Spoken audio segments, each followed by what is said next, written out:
Baker Tilly. Oh, there it is. My name is Steve Mermel, and I'm with the consulting firm of Baker Tilly. And with me is my coworker, Serona Vivanco.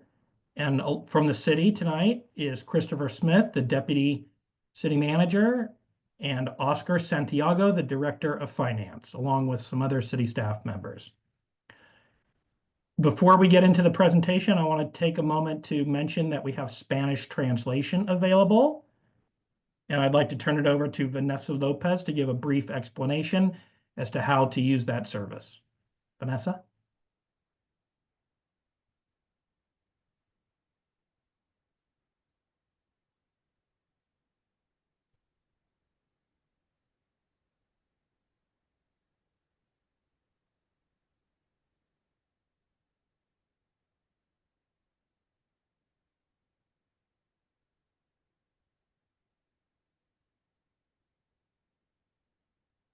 I'm not sure if everyone can hear Vanessa or not, or only the people that are using the language translation.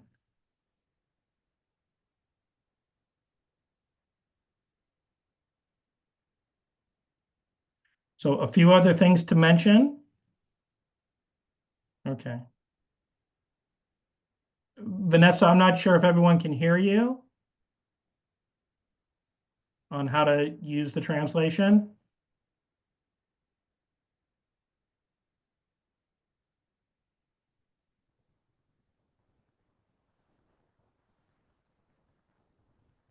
Hi, Vanessa. Yeah, I can hear you. Go ahead and speak, and I'll let Steve know on the English side. Recording in progress. Can you hear me, Vanessa?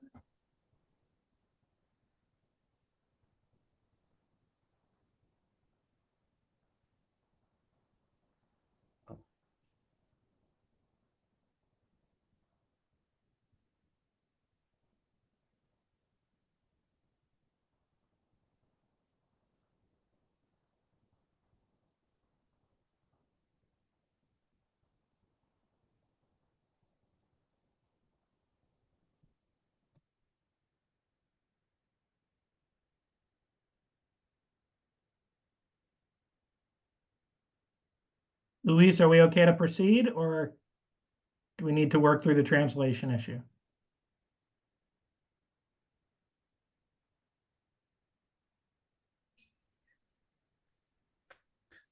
Hi, Steve. Yes, she's speaking on the Spanish side right now, instructing all the speakers or all the attendees. Okay. So please let me know when it's okay for me to proceed. Will do.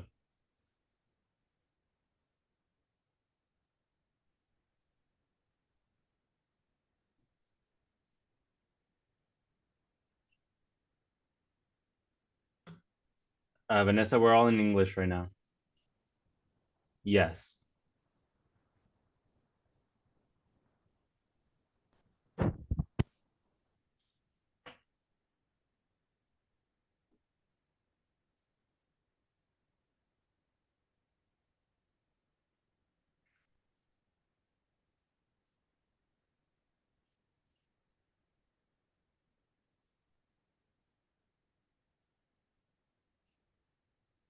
Vanessa, sorry, quick moment. I'm gonna turn off interpretation and you'll be able to speak to everyone there right now, okay? Because I think other people are on the original audio right now. And then you'll instruct them to join English and they'll be able to join then, okay? Let me just turn it off. Okay, Vanessa, can you hear me? Yes. Can you hear me? Can everyone hear Vanessa? Okay, go ahead, Vanessa. Welcome, everyone. We will be providing interpretation of today's session. I will be making this announcement in English and Spanish. Bienvenidos, proporcionaremos interpretación en la sesión de hoy. Anunciar este mensaje en inglés y en español. We invite everyone to please select English if that is your native language. This way you will be able to hear interpreters from Spanish into English. Presenters, please remember to speak at a moderate pace because we do use 30% more words in Spanish. If you are on your computer, at the bottom, you will see a globe that says interpretation. Put a check mark on your preferred language. If you are on your cell phone or tablet, locate the three dots, tap it lightly, and put a check mark on your preferred language, and be sure to click done in order to activate and begin the interpretation. A friendly reminder, if you see the interpreter raising their hand, please make sure to speak slower. And now you can turn on the feature so I can interpret this into Spanish. Thank you. Everyone, we'll be starting the interpretation feature now, so please join on the English or Spanish if you'd like to, okay?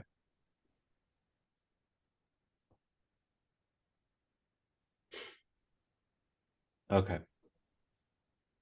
Go ahead, Steve. Thank you. I'm glad we were able to provide that service. I wanted to mention, and I see there's a question that someone put in the chat.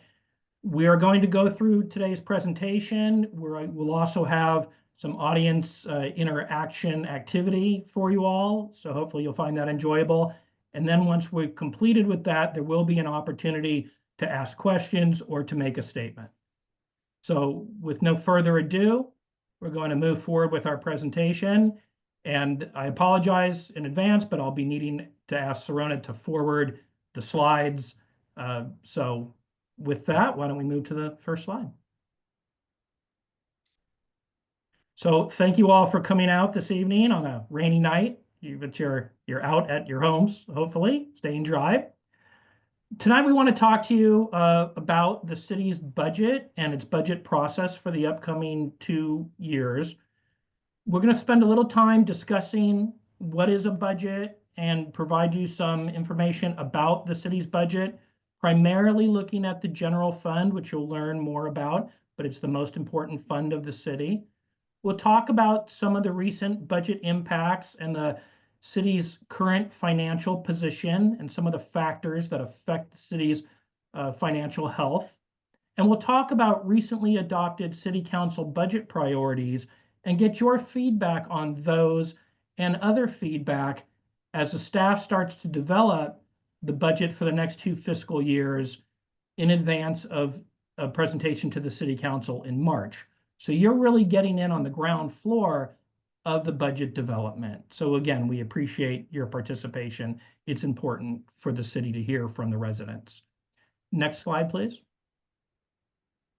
So what is a budget? It's a financial plan.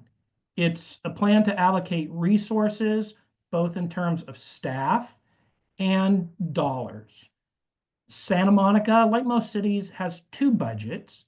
It has an operating budget, and that pays for the day-to-day operation of the city: police, fire, different types of human services, parks and recreation, the types of services we think of when we think of the city. There's another budget, which is the capital budget. And this is for investments in the infrastructure. Some of the things we see, like streets and buildings, technology, the city's fleet, and then some things you don't see because they're below the streets, water lines, and other infrastructure. And so the city has to budget for each of these, the day-to-day operations and the long-term investment in the city's infrastructure. The city has a 2-year budget cycle. The fiscal year starts July 1 and ends on June 30th. The operating budget is adopted and it is reviewed in the odd years, so fiscal year 25 to 27. And then in the even years, the city adopts and reviews the capital budget. And because it's a financial plan and things do change over time, there's often amendments made to the budget during the year. Next slide, please.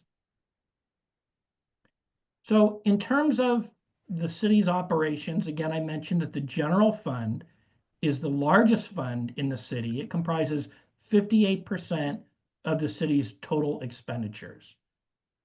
These are taxpayer-funded services that are not recovered through fees. Again, they're funded by taxes, and any change in taxes requires voter approval. A little later, we'll be talking about some recently approved voter measures.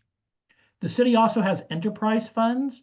Enterprise funds are those funds that operate like a business, and they charge rates to customers to pay for its operations. The water fund, the wastewater fund, the recycling and recovery fund, the Big Blue Bus. The city even has a cemetery. Not many cities have a cemetery. I bet a lot of you didn't know that Santa Monica owns its own cemetery. So these are all enterprise funds, and they're paid for by the users of those services. And then there's a host of other funds, special revenue funds, grant funds. In some cases, there's funds that are set aside for particular activities. Wherever monies need to be accounted for separately, those are in a fund. There's internal service funds, such as the Workers' Compensation Fund, Fleet Replacement Fund, Computer Replacement. Taken all together, the city's total budget from the expenditure side is just over $765 million.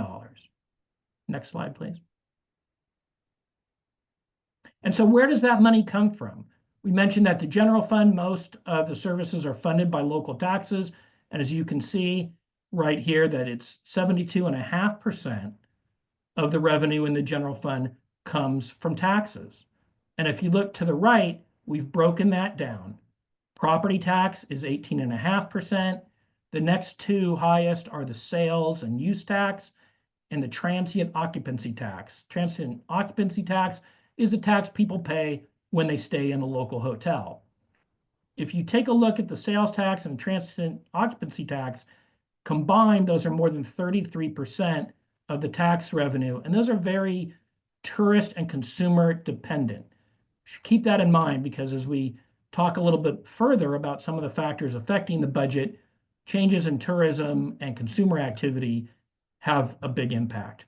And then you can see some of the other taxes there. The utility users tax are levied on utility bills, business license. Documentary transfer tax is the tax that people pay when property is sold. And then parking facilities tax. Beyond the taxes, there's fines and licenses and permits make up about 11% of the general fund revenues. A small amount on investment income. The city is limited by law where it can invest. It's safe, but as a result, the revenue that it gains from investment earnings is not terribly great. It's only about 2.6% there from investments and rents. And then charges for services is a little over 12%, and then all other at less than 2%. Next slide, please.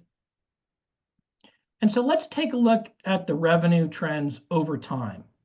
And you can see immediately your eye is drawn to that big trough right in the middle. So this is fiscal year 18 through the end of fiscal year 20.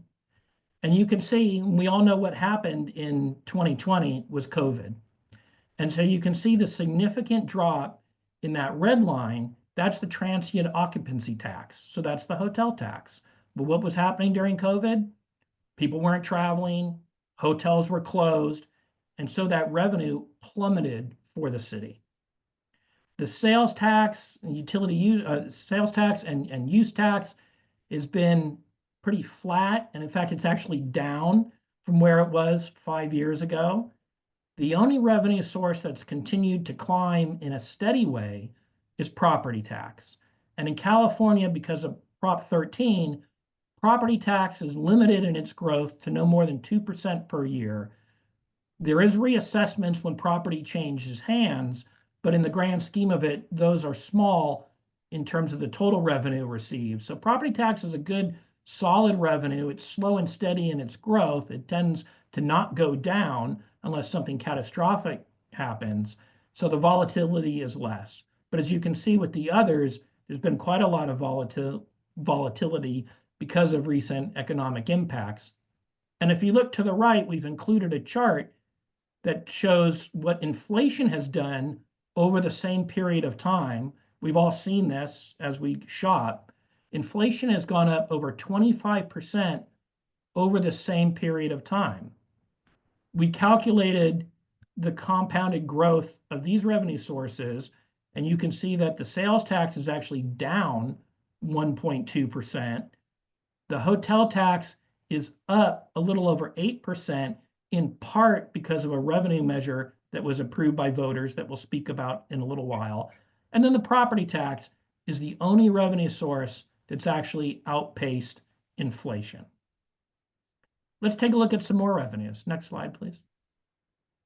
So these are some other revenues. This is the utility users tax that I spoke of before, the business license, and then parking related, and the documentary transfer tax. As you can see, the orange line, which is the parking related, also plummeted significantly during COVID because people weren't out. They weren't out shopping. They weren't out going to restaurants. And so that took a significant drop in its revenue. The business license tax has been a little more stable, but it did have a dip. It's beginning to increase. There has been a voter-approved measure to increase business license tax, but it's a 3-year phase-in, and actually most businesses will receive a reduction. Only large businesses and auto dealers will see an increase. We'll talk a little bit about that later as well. The documentary transfer tax, you can see there was a little bit of a spike in 21-22, but otherwise it's fairly flat. So again, looking at our chart on the right, the utility users tax has not kept pace with inflation. It's been close to it. The business license is up 19%, parking related down 17%, and the documentary transfer tax under 6%. So all that to say, city revenues are not keeping pace with inflation. Next slide, please. Now let's jump to the other side of the equation, the expenditures. We have two different presentations here for city expenditures. On the left is a pie chart that shows by category or type of service where the general fund money goes. No surprise that 37.5% goes to public safety. In most cities, the majority of general fund dollars fund public safety. In a city like Santa Monica that provides a lot of services, the percentage for public safety as a percentage is a little bit less than what you would see in a smaller city because they don't offer as many other services. If you went to a city half the size of Santa Monica, public safety would certainly be well above 50% of the expenditures. But again, Santa Monica provides a lot of different services, and so you see this breakdown. Public Works, a little over 12%, housing, planning, economic development, about 9.5%. Internal services relates to the functions of human resources, information technology, the finance department. Those all support the operating departments of the city. And then the non-departmental line, that captures all the debt service payments the city has, as well as payments out to the Santa Monica Malibu School District. Santa Monica is unique in that the city shares a considerable amount of revenue every year with the school district. If we look to the right side of the screen, we've broken it down by particular department so you can see where the money goes. Again, as is typical of most California cities, probably most cities across the country, the police department is the lion's share of expenditures, here at a little over $118 million. And surprisingly, the Public Works Department is second. In most cities, you would see the fire department. But fire department and Public Works are very close here. Public Works at 56.7 million, followed by the fire department and 55 million. And then you can see how all the other departments come in, typically considerably less than the big public safety and the Public Works Department. Next slide, please. So taking just another look at how the money is spent, the way that the city provides services is through its people, through its near 1,400 full-time equivalent positions. The precise number is 1,356.3. That the majority of the dollars is spent on salary and wages for the people who provide the services that the community relies upon. The rest of the money is supplies and expenses, again, including debt service and payments for grants. Next slide, please. So we talked about the revenues and we talked about the expenses.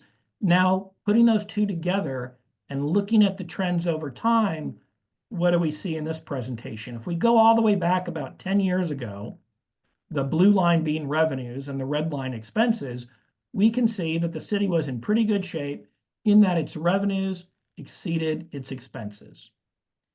Towards the end of the decade, expenditures started to exceed the revenues, and you see this growing gap between the red line and the blue line, and that's an operating deficit.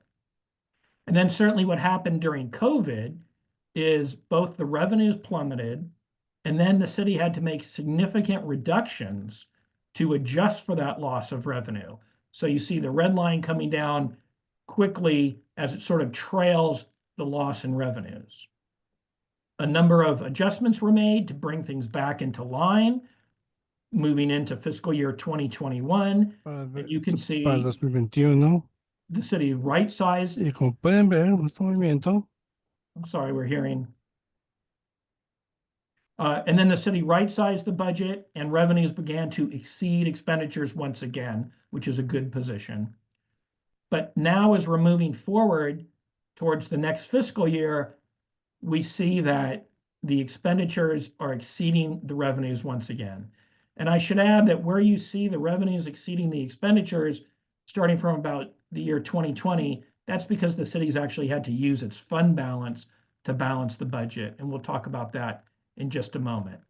So this chart is a point in time. This forecast is currently being updated.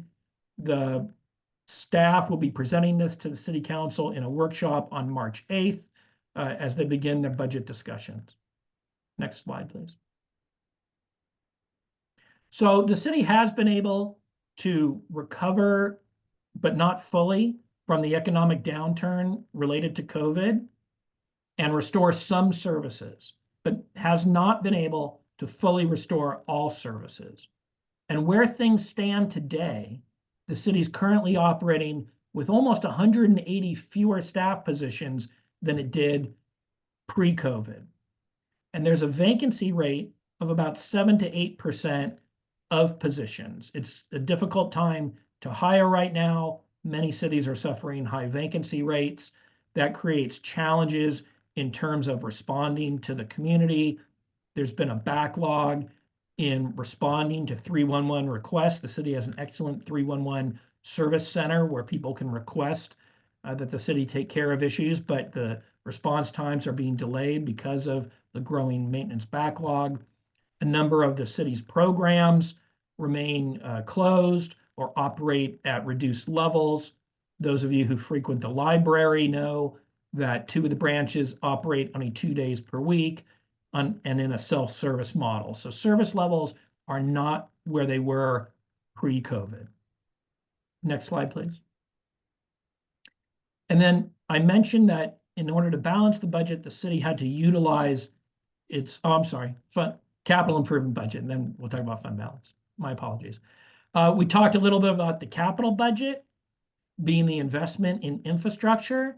Santa Monica has historically been able to invest significant general fund revenues into the capital program. You can see if we go back to fiscal year 1920, the city was spending over $20 million of general fund revenue to support investment in its capital infrastructure.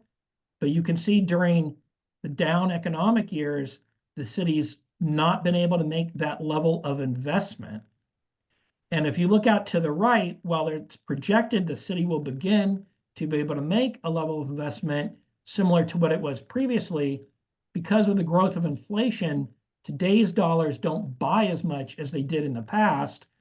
And compounding that is the cost of materials. There's been a lot of inflation as it relates to building materials and the cost of hiring contracted labor to perform a lot of the work. So in today's numbers, we would need $26.7 million would be required to equal the same level of investment from fiscal 1920. So that number always grows and the city's not quite able to catch up to that. So they're at 61% of the pre-COVID level of investment into the capital needs. And that creates another set of challenges because you have to maintain the city's infrastructure or your roads crumble and your water pipes break and you have a greater costs downstream if you don't maintain things properly. Next slide, please. So here's some of the factors. Aquí están algunos de los factores que amenazan las finanzas de la ciudad. Some of the factors that are impacting the city's finances, and we've talked about some of this, big increases in inflation. There's been a steep rise in the cost of doing business. The city contracts with the County of Los Angeles for lifeguard services, and recently the county has told the city that they expect to increase the cost to the city of El up to costo $3 de la million ciudad a year for Hasta lifeguard 170 millones services. al año. There's been a large increase in other services such as landscaping and technology costs. So inflation is hurting everybody as well as the city. We still have underperforming parking assets, and the hotel and the sales tax revenues continue to lag. Some of this is the result of some slow tourism, but also the return to work. Not as many employees have been coming back into offices located in the city. And when people aren't in offices, then they don't go out at lunch, they don't spend money at the local restaurant, and they don't shop locally. So that's created an impact Y esto ha on creado local retailers and un restaurant impacto owners. con los locales. And there's been changes in retail shopping. More people are moving to online sales. As we all know, there's been a lot of store closings. Just today, Walgreens announced that it was closing a number of stores. I'm sure as you walk around the city, you see the same vacant storefronts that the city sees. And then sadly, based on some really terrible abuse claims that date back to 1990s, the city has had significant legal payouts totaling $230 million to date. And the city does have a certain level of insurance coverage to address these payouts, but the majority of it, or a good share of it, is hitting the city's reserves. And it is possible that additional payouts will be required. So that's a huge hit to the city's budget. And so as a result, the reserves are significantly reduced. As I mentioned a moment ago, there's a significant backlog in deferred maintenance and infrastructure projects. The cost of workers' compensation continues to rise. California is got a lot of litigation, and the workers' compensation system, while important to help injured workers, is terribly generous, and there's a lot of expenditures associated with that. The city also has general liability costs that come in the forms of claims for trips and falls and other types of injuries. In past couple of decades, a lot of people have been looking to cities as sort of a cash cow that they can file claims against, and more often than not, the city has to pay out these claims even if they settle. And then, of course, the impact of the recent fires, particularly the Palisades fire. It's unknown what that's going to do to hotel and restaurant activity. In a lot of cases, activity is slowed or halted. It may create some influx of people into the city, but then it may create a situation where other people don't come into the city. Next slide, please. So taken as a whole, this slide presents a snapshot of the city's reserves. Think of reserves as sort of your insurance policy or your savings account. It's there for when things go bad. It's a cushion against financial shocks or a recession. It provides financial stability that the city can rely upon instead of cutting services. The city can turn to its reserves, but you can only draw them down once. Once that money is spent, you have to build it back up. If we look back to fiscal 18, we see the city had healthy reserves, almost $260 million of unrestricted general fund dollars. But now it's down to under 160 million, or 61% of the pre-COVID levels. And so it's important to build this reserve back up to pay for future liabilities, provide working capital for the city to make investments. And so this is a concern for policymakers as they go about developing the budget. Next slide, please. So we do want to mention some recently approved actions of the voters because this is helping to support the city's general fund. Back in 2022, voters approved a 1% increase in the transient occupancy tax. This will generate about $5 million a year. So that money's already been built into the budget since it started being collected. So that's programmed already. Measure GS is a tax on the transfer of property. Remember, it's that documentary transfer tax on the sale of properties valued at $8 million or more. This could generate anywhere between $18 to $28 million per year, depending on how many properties that exceed $8 million change hands. These are mostly commercial properties or very, very high-end residential properties. But these dollars are restricted for the uses to fund homelessness prevention, affordable housing, and support for the schools. And then Measure HMP is a voter-approved measure for additional taxes on cannabis businesses, but the revenue impact has yet to be determined on that particular measure. And then in our more recent election, November of 24, voters approved an 8% increase in the existing parking facilities tax. You may recall from the prior slide that the parking revenues are way down from what they were previously. It's estimated that this increase will generate about $6.7 million a year, and so that will help support the budget. Related to that was an advisory measure where voters essentially give their preference to the city council about how those dollars should be spent. And that advisory measure was approved by voters, and it recommends to the council that those dollars be spent on public safety and addressing homelessness. And the city council has taken that to heart, and they've asked staff to provide a plan for spending of those dollars to support those two priorities. And then Measure F, which I had mentioned earlier, is an update to the city's business license tax. The city did a couple of things here. It made itself more business friendly by reducing the tax for the vast majority of businesses in town, particularly small businesses and local restaurateurs. It lifted a cap on auto dealers. Auto dealers were the only classification of business that didn't have a cap. So the cap is gone, so they'll pay more. And then large corporate entities will also pay more. There's a 3-year phase-in in this tax. Once fully implemented, it's anticipated that it will generate about $3 million a year. Next slide, please. And so over a year ago, about a year ago, the city council held a study session on the budget, and it adopted 5 priority areas which help guide the development of the operating budget. They are those listed here: addressing homelessness, a clean and safe Santa Monica, cultivating economic recovery and expansion of community and cultural offerings, racial justice, equity, and social diversity, and sustainable and connected community.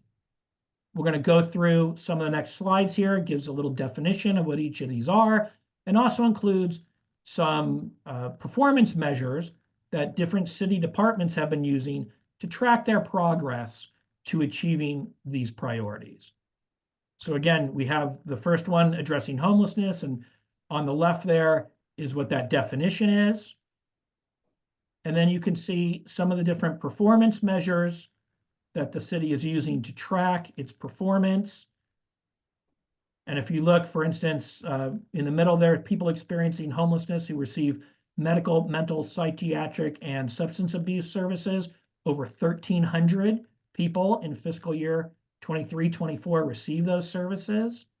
Over 1,600 receive support through the federally funded Section 8 program. And so you can see that the city is providing a variety of services in this particular area. We jump to the next one. Justice, equity, and diversity. That's advancing racial equity, justice, and social diversity to improve the well-being of people who live, work, learn, play, and do business here. And you can see some of the measurements there.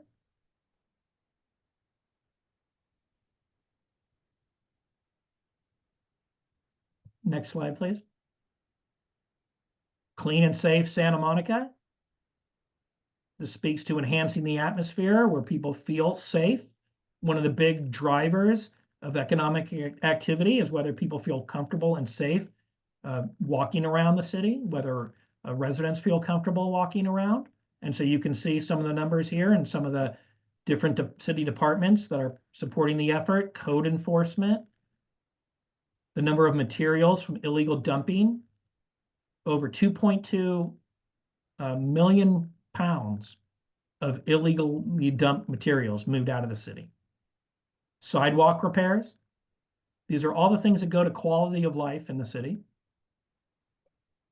Next slide, please. And cultivate economic recovery and expand community and cultural offerings. The parklets, which came into vogue largely during COVID, people enjoy them. And in many cities that have adopted those, people have asked to keep them. The city has licensed over 100, has 100 parklets in the city. That's significant. The number of sales at the Santa Monica Farmers Market coming in to close to $25 million for fiscal year 23-25. And you can see some of the other numbers. The number of people using the Aquatic Center, over 160,000. Next slide, please. And sustainable and connected community. The city has the Big Blue Bus, which is very popular. You can see that the ridership, annual ridership, is over 8.6 million. And it's on time 69% of the time. Community gardens, over 52,000 square feet of community gardens. The number of EV chargers in the city, very significant number. And they continue to add to it. Next slide, please. And so now I'm going to turn it over to Sirona, who is going to take you through a fun little exercise. If you have your smartphone, well, I'll let her explain it to you, but we want to get your take on these priorities. Take it away, Sirona. Thanks, Steve. So we've given you a lot of information, and now we want to hear from you. So the way that we're going to get the feedback from you is through this Mentimeter poll. So I'm going to give you all just a minute. You can take a picture of the QR code with your phone, and it will take you to Mentimeter. Then once you get there, you need to enter the code for this poll, which is 83686742. So I'm going to leave this slide up for a minute, and then I need to switch over to the Mentimeter poll so that you can all see the questions that we're going to be asking you. And then you will respond on your device, and you'll be able to see how you and the rest of the participants in tonight's meeting have voted.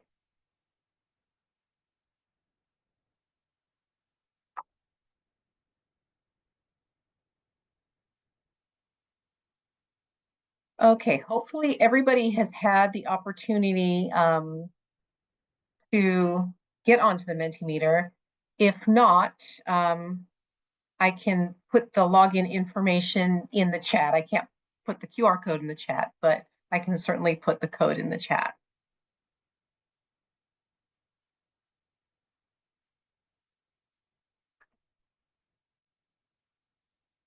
And let me get the poll up for you.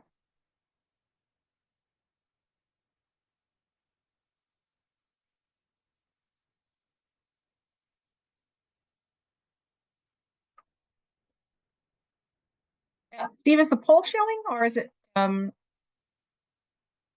not showing up? No, still the Mentimeter slide.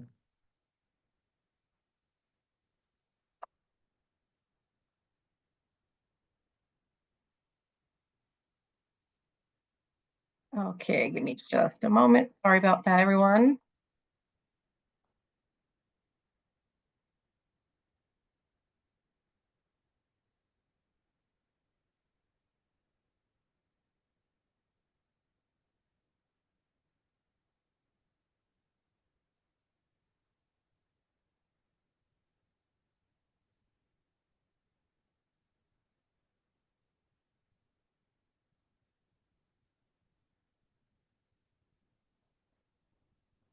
There you go.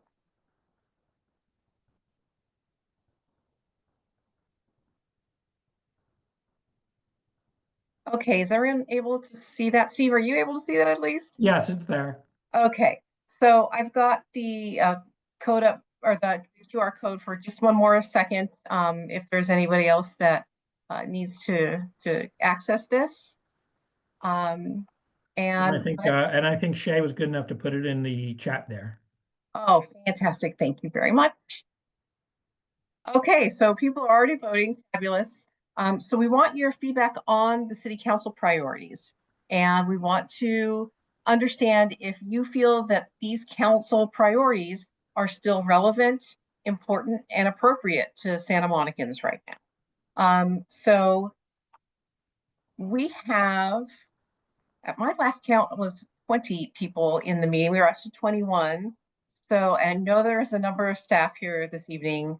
So it looks like we have 12 people who have voted on that first priority. And you voted pretty quickly, so I'm going to assume that everybody has voted. So we'll move to the second priority. And I know it was in the chat, but there was a question if the answers are anonymous, and the answers are anonymous. We don't know who is voting. We just know you're voting. Correct. And does not want to advance. Here we go. Okay. Second question is regarding the clean and safe Santa Monica priority. So we'd like to know from you if you feel that that is still relevant as well.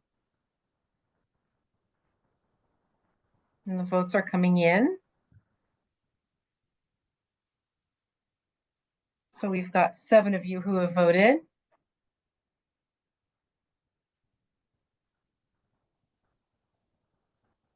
There's 10. There's 11. And the next question is regarding the council priority of cultivating economic recovery and expanding community and cultural offerings. We want your feedback on if you feel that priority.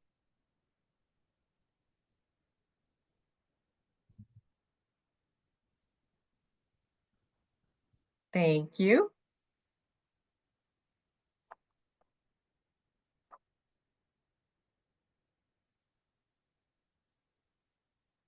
Got 9 of you who have voted. Okay, looks like everybody has voted on that priority. Let's move to the priority of racial justice, equity, and social diversity. We want your feedback on that city council priority.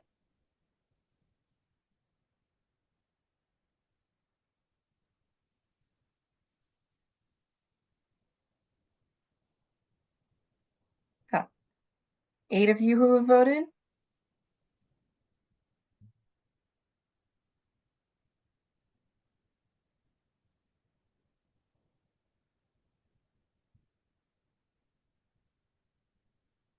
Okay, and let's move on to the sustainable and connected community priority.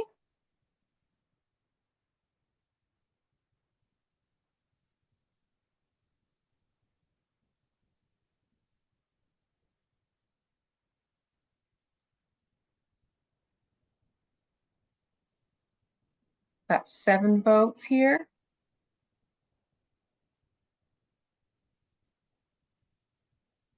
Okay. Thank you. And even if I advance the slide and you haven't voted, we're still capturing your vote.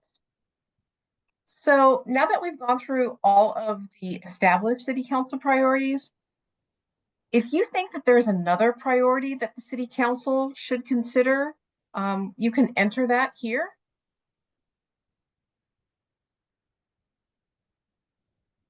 Okay, digital accessibility.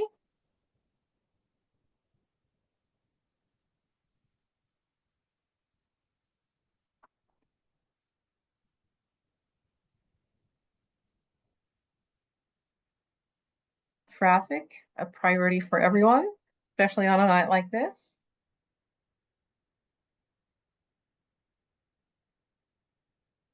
Free Wi-Fi, reserves,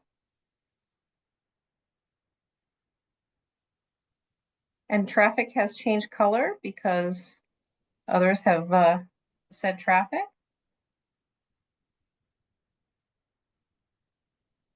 We've got 7 responses right now. The Bitcoin Right. response is a little interesting. If whoever voted that, if they'd be so kind as to maybe in the chat indicate what their thought was, how the city would have a impact on that, or how that might involve itself with the city. Yeah, that would be great feedback. Okay, terrific. Thank you. And we've got one last question for you, which is, as the city's finances recover, what services or projects are you most interested in? We say provide 1 or 2 words because if you provide a lot of words and somebody else has a similar concept but doesn't provide that same number of words, it looks like it's a little, a slightly different concept. And we do understand that everybody has their own kind of take on things, but if you're interested in increasing library hours and somebody else says something similar, it may not exactly capture those as similar concepts. Okay, so some additional priorities would be walkable areas, the library, protected bike lanes, youth and public events. Library has is larger because more than one person has indicated that library is a priority. 3rd Street.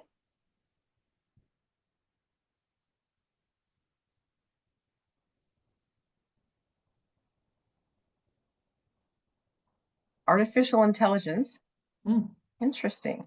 I think that's another one that if you could put some additional context in the chat, that would be very helpful for the staff.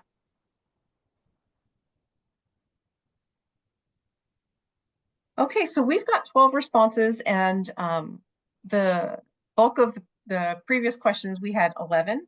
So I think, oh good, we've got a couple more. Just as I think that everybody has responded, there's a few more that are coming in. And Steve, I can leave this up for another minute or so. Yeah, Or well, can people continue to, if we move off the slide, can they continue to answer? they can continue to answer, but they won't see the word cloud change because I have to pop back over to the other presentation. All right, well, people can continue to put in their thoughts if they'd like, but why don't we move forward in the presentation? Okay, so let's do that.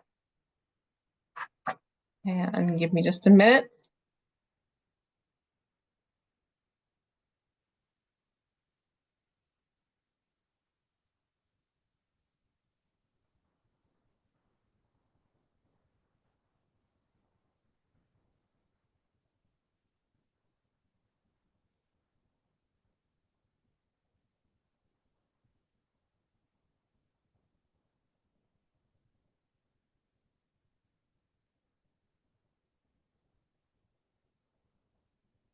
Okay. I think I need to advance a couple of slides. Yes, okay. I'll turn So it back to you, here's Steve. the, great, thank you, Serena. That's always a fun little exercise with the Mentimeter.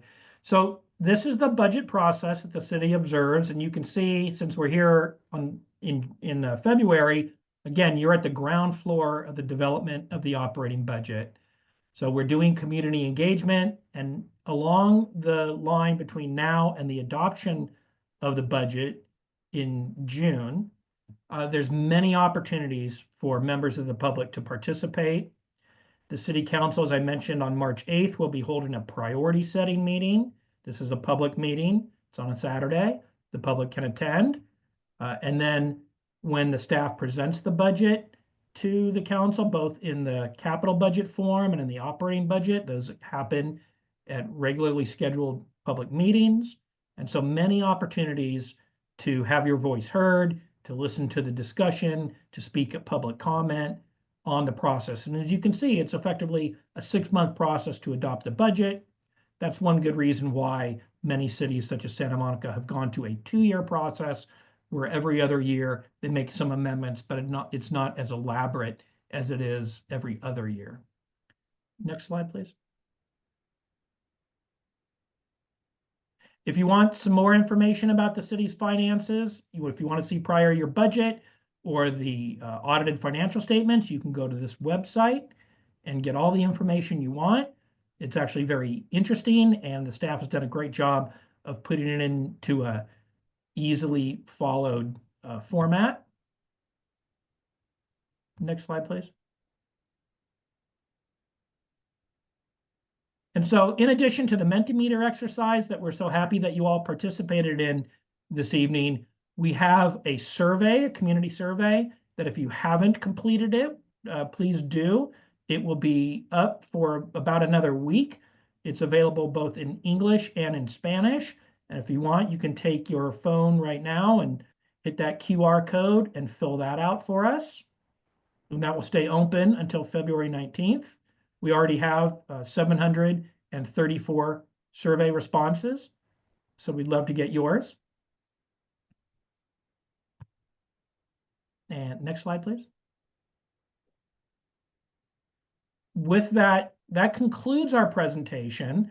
We're going to hang around for a few more minutes. If anyone has a question or would like to say something, please bear with us. So raise your hand through the Zoom menu, and we'll call on you, we'll unmute you, and we'll let you ask your question or make your statement. So maybe we turn off the presentation so we can see all the names spread out.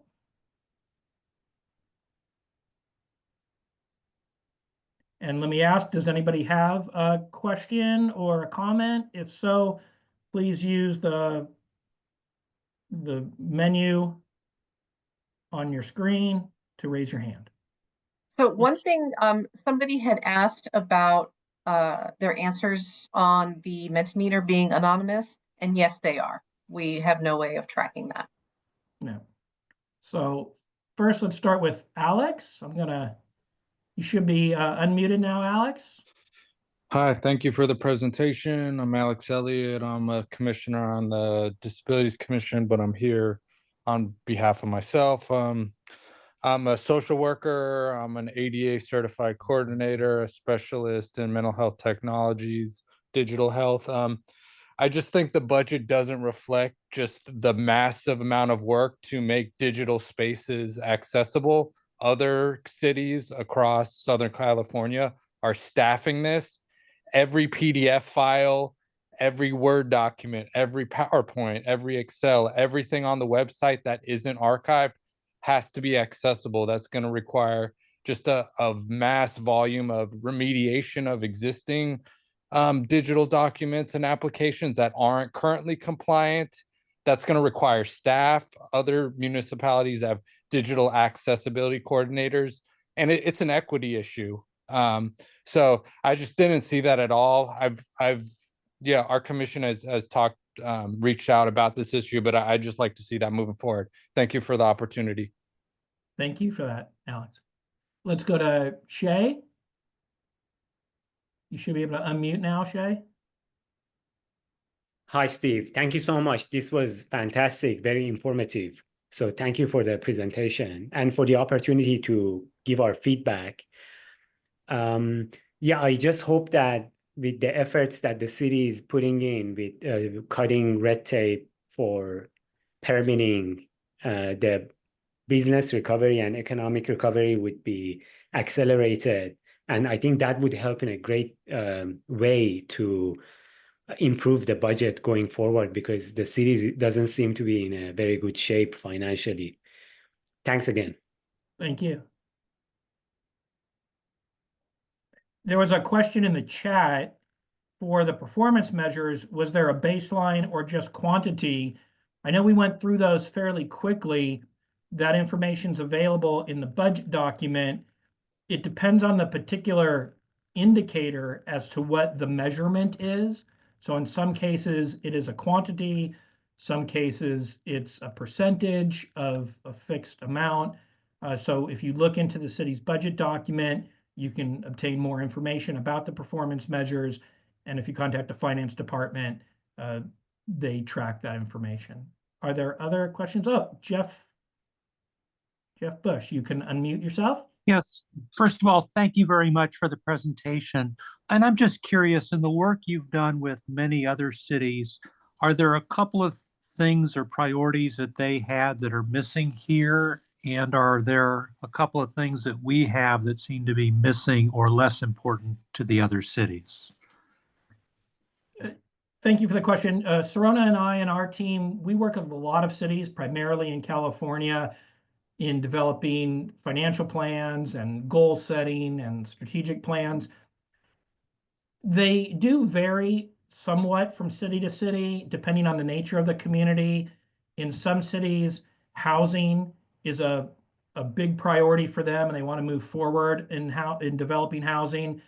And other cities in California aren't interested in developing much housing. So we see some variability there.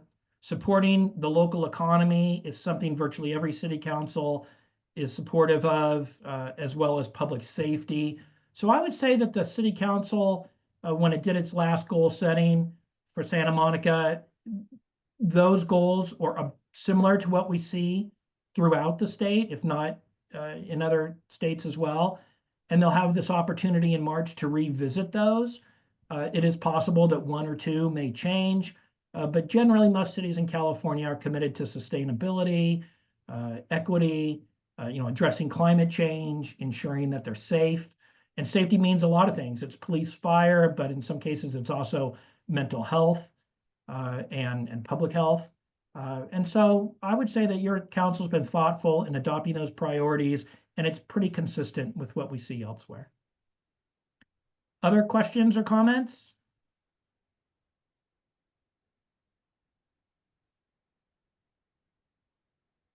Okay.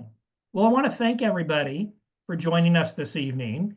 It's always a little bit different when you're doing it virtually, but hopefully it was smooth on your end. And hopefully you'll look for opportunities to participate in the budget development process for fiscal 25-27. We certainly thank you. On behalf of the city staff, I thank you for joining us today. Have a good evening.